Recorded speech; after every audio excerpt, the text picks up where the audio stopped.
Hi guys, Shopee haul ko lang tong material ko para sa aking second DIY emergency light. Ito yung aking pangalawa, no? Yung una ko yun. Ito yung ginagawa ko ngayon. So, bubuksan ko na. Ano to? Battery to. Dali naka bubble wrap naman.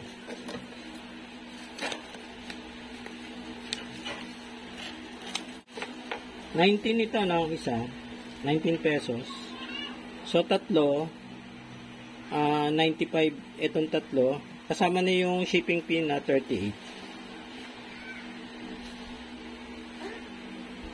Okay, 3.7 volts. 3.7 volts. Isa pa. Ito naman yung ilaw. Itong ilaw ko is 45 pesos. Bumili na ako ng medyo mataas-taas yung wattage, no? Kasi medyo madilim yung yung 5 watts. So ito mataas lang ng konti, 9 watts Ayan.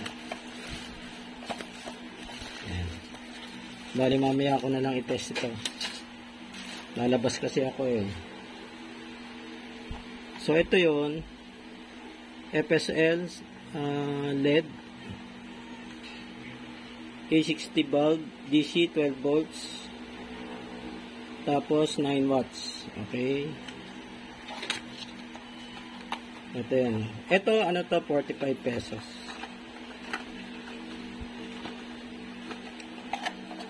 Medyo malaki. Medyo malaki sa kanya. So, lalagay ko na dito. Lalagay ko na dito. Yan. So, ini-assemble ko pa to. Itong isa. Yung isa naman, pinunturahan ko na ng itim, no? Yung junction box. So, may rubber footing na rin yun. So, kompleto na yung battery ko. Ito, may battery na to. Itong dalawa dito. Dito naman sa isa. May spare akong isa. Saka yung malalaking battery na yan, no? Madaling ma-discharge, Ang waiting na lang ako dun sa sa charger. Test ko na muna itong guys, no? Baterya. So itong may guhit dito, parang kasi flat to, no? Flat both sides. So yung positive niyan, ito yung may guhit. Settings ko, voltahe, DC volts. Then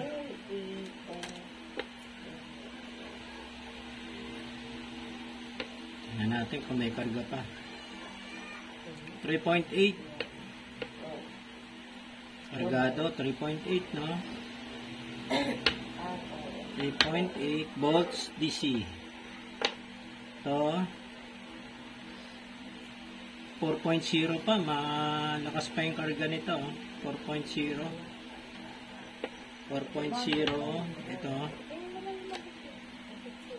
ito naman 4.0. okay, Buda yung tatlong baterya.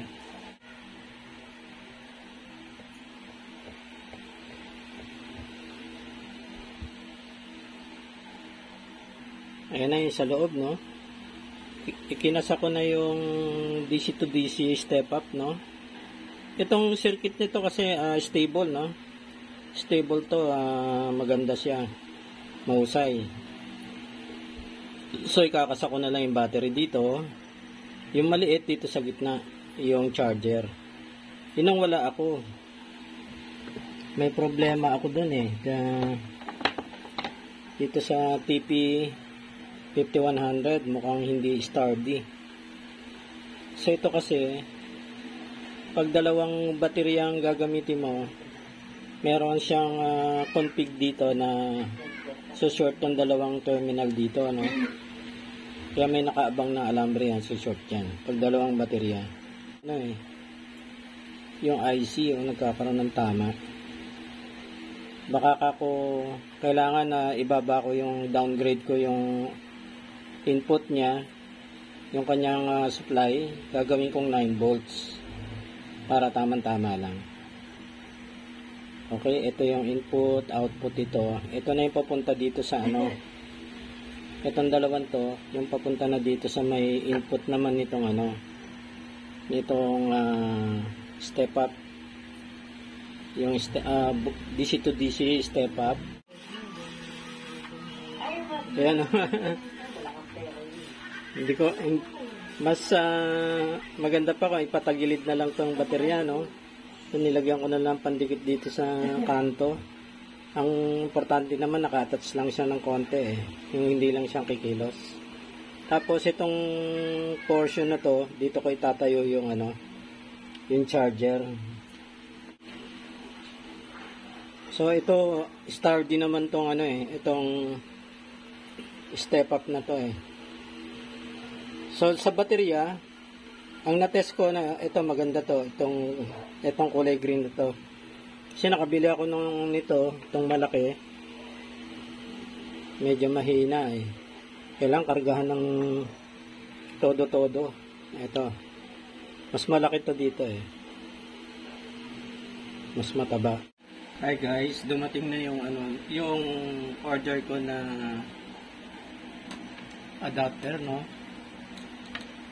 9 volts, 2 amperes. So naka-pouch siya. Shopee to guys, Shopee. Nauna pa to, no? Ito yung pinakahuli kong in-order. Siguro may ready, may available na silang stocks dito sa Pinas.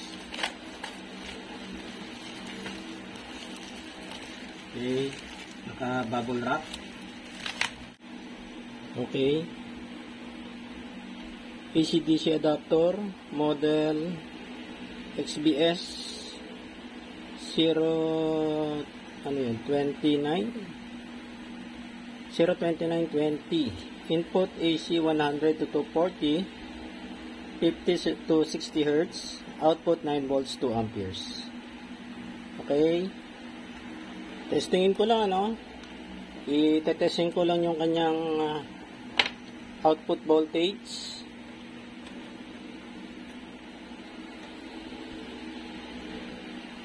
Yung positive niya yung loob, negative itong labas.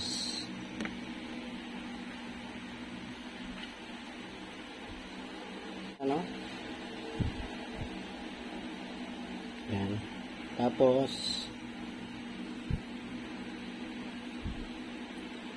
itong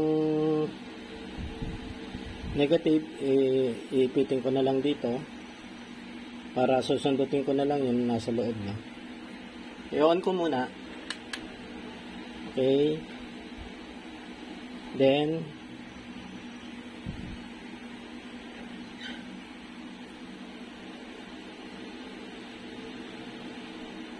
9.08 volts. Yan, 9.808 volts. Okay, 9.08 volts. Okay, good. 2 amperes daw tong rating nito eh. Tignan ko naman kung kasya dito sa port. Sakto lang. And guys, dumating na yung aking charger, no? Ito. Battery charger, ito yun, no? 51, TP5100. No? Kinasa ko na. Medyo gipit, ano? Bala ko pang iusog pa tong ano, itong step up circuit na to. DC to DC step up. Iaakyat ko pa dun, no? So may ano na yan. Mag-a-adjust ako dito sa ano, dito sa mounting screw dito para may kasako. Nakadikit lang yan dyan sa bandang ilalim. So, naka-off pa yan kanina. Hindi ko nakuha ng ano. So, i-on ko para masupplyan niya na tong step up. Yung step up voltage, no? DC voltage circuit. So, babasahan ko na siya ng output, no? Negative. So, ang ano niya, ang pumasok na voltahe dito galing sa battery is 8.17, no? 8.18 volts. 18 volts. Tapos dito, sa output, nasa 12.58. Pre-adjusted ko na rin to, no, nung fully charge yung baterya. Ikinarga ko. So, na-adjust ko na yung potentiometer dito, kaya tinaas ko na sa 12 yung kanyang output. Okay, dito clockwise pababa, counterclockwise ang pataas. Okay. So, itutuloy ko na lang yung charging. Tutuloy ko.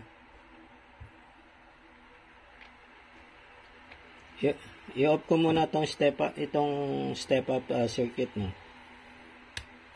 Yan. Tapos yan. Meron ako sana ditong LED, i-utilize ko to para pagka sinaksa ko itong adapter, yung aking adapter, no, iilaw dapat to. Iilaw to. Parang monitoring lang ng power to. Hindi ko pa ikinakasa, wala pang wiring yan eh. So yan, ibig ko malaman dito kung pag fully charged na yung baterya, kung magre-revert ito sa LED na blue LED. And guys, tama. Okay, good. Fully charged na yung baterya, naging blue ulit yung ilaw. Sasara ko na muna, no. Tapos pailawin ko na yung ilaw niya.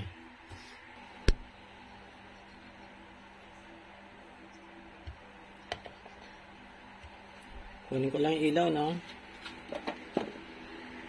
Dito sa second project ko ng emergency light, no, DIY emergency light, malaki na yung 9 watts na yung ginamit ko.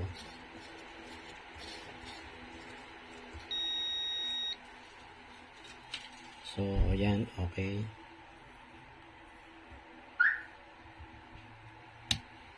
Ayan, okay. Ganda. Mas maliwanag to, guys. Okay, good.